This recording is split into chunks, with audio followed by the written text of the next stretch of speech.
Welcome back to Grade 7 Geography. This is Unit number 2, our world's natural resources, use and sustainability. This is lesson number 17. How do we use and misuse soil? Why should we care about fish? Just to recap, people use soil to grow a variety of crops. Geographic conditions such as soil type, climate, and landforms affect the types of food that can grow in an area. These factors also determine how much of each food can be produced. The climate of an area causes some foods to grow mainly in the summer and very little in winter. For example, the climate in Southeast Asia is mild with plenty of rainfall. This climate makes this part of the world highly suitable for growing rice.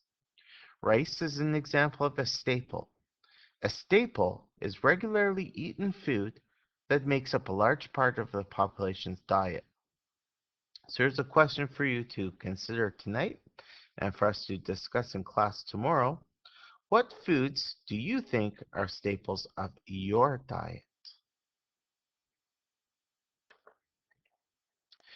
Agricultural practices also affect how much food can grow. Geographers have named two main categories of farming. Subsistence farming is farming on a small scale. It is a type of farming in which farmers grow enough food for themselves and their families to survive. Commercial farming is large-scale farming. It is a type of farming in which farmers grow large quantities of food which they sell for profit.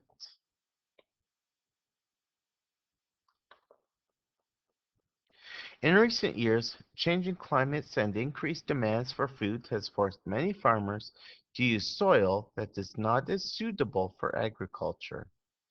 Farmers are also forced to use soil before it has a chance to rest between crops. This loss of soil quality is known as soil degradation. Soil degradation means that less food is being grown, and the food that is grown is of lesser quality. Fortunately, more people are becoming aware of the issue of soil degradation. In New Zealand, the government is using the strategy of planting trees in order to help protect soil on the east coast from being further degraded. Another strategy is organic farming. With organic farming, natural fertilizers, manure, are used, and insect-eating animals are used instead of pesticides. Crop rotation is another good strategy. It means that different types of crops are grown in an area over one cycle instead of growing the same crop in the same area over and over again. This diagram points out that crop rotation doesn't have to take place just within 1 year. You can have a 3-year period in which you focus on two particular uh, crops each year, and then at the end of 3 years, you go back to the start. Not everyone has equal access to food. The UN estimates that over 870 million people suffer from undernourishment or not having enough good quality food. 1/3 of all food grown worldwide is lost or wasted. Food loss refers to food that is lost during the harvesting, production, and distribution processes. Food waste is food that is thrown away by consumers and by places that sell food. And just looking at this circle graph here, showing different proportions of food lost along the Canadian food value chain. So yes, the food service industry and retail stores are responsible for wasting a fair amount of food in Canada. But look at this, roughly 50% of food lost in Canada is food that's lost at home. Um, that means that families aren't checking their refrigerators or their freezers or their cupboards, and they're just allowing food to go bad, meaning that it has to be thrown out. That's very sad, and it's something which does need to be addressed by more Canadians at home. In addition to being a valuable food source, fish are an important source of income. The fishing industry provides millions of jobs for people around the world. In the past 100 years, improved fishing techniques have made it much easier to exploit, use, or develop fish in larger numbers. As a result, many fish stocks, groups of the same species of fish that live in an area, have been greatly depleted, reduced. The UN reports that an estimated 80% of the world's fish stocks have been fully exploited or overexploited. Just look at these different circle graphs showing the state of exploitation of fish stocks in different parts of the world. It is so sad to see these large dark green sections. That means that fish species in these areas have been fully exploited.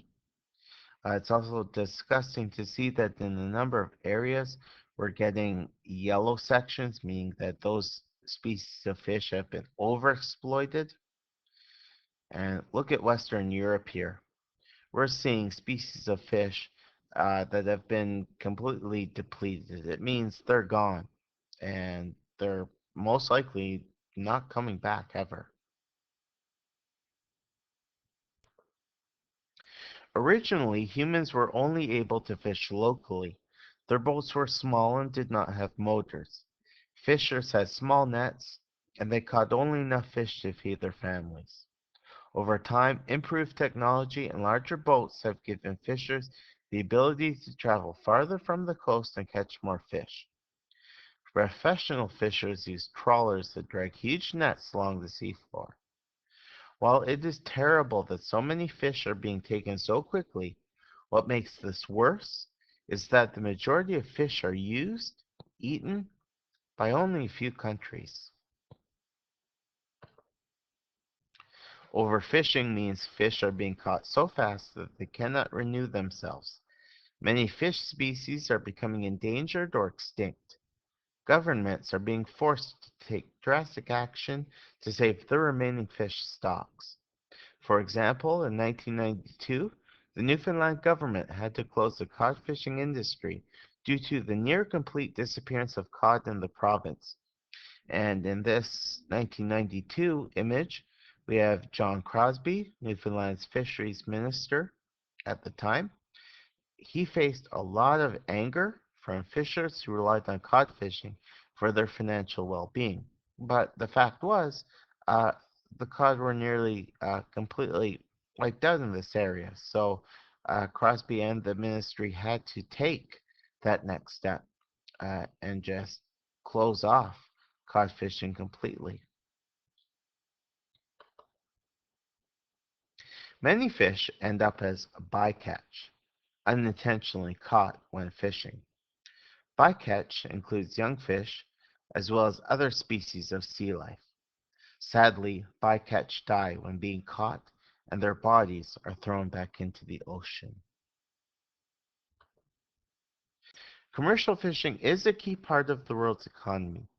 However, overfishing and bycatch have resulted in the loss of jobs. Thankfully, many environmental groups are working with governments and the commercial fishing industry to develop sustainable ways to harvest fish. More and more fisheries are registering with the Marine Stewardship Council, MSC. The MSC has very strict standards for checking the health of fish, the impact on the ecosystem, and fishery management. A separate standard is applied to places that sell fish. An MSC label shows that the fish being sold have been harvested in a responsible manner. So this is something I do and something which you and your family can do when you go out shopping. When looking for fish, look out for signs like these, certified labels showing that the fish have been raised in a sustainable, responsible manner.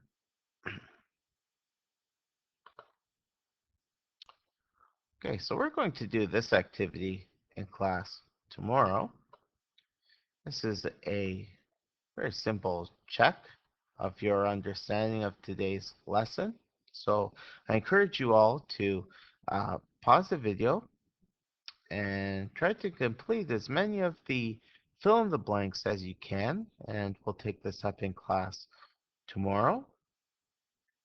But for now, this concludes today's lesson.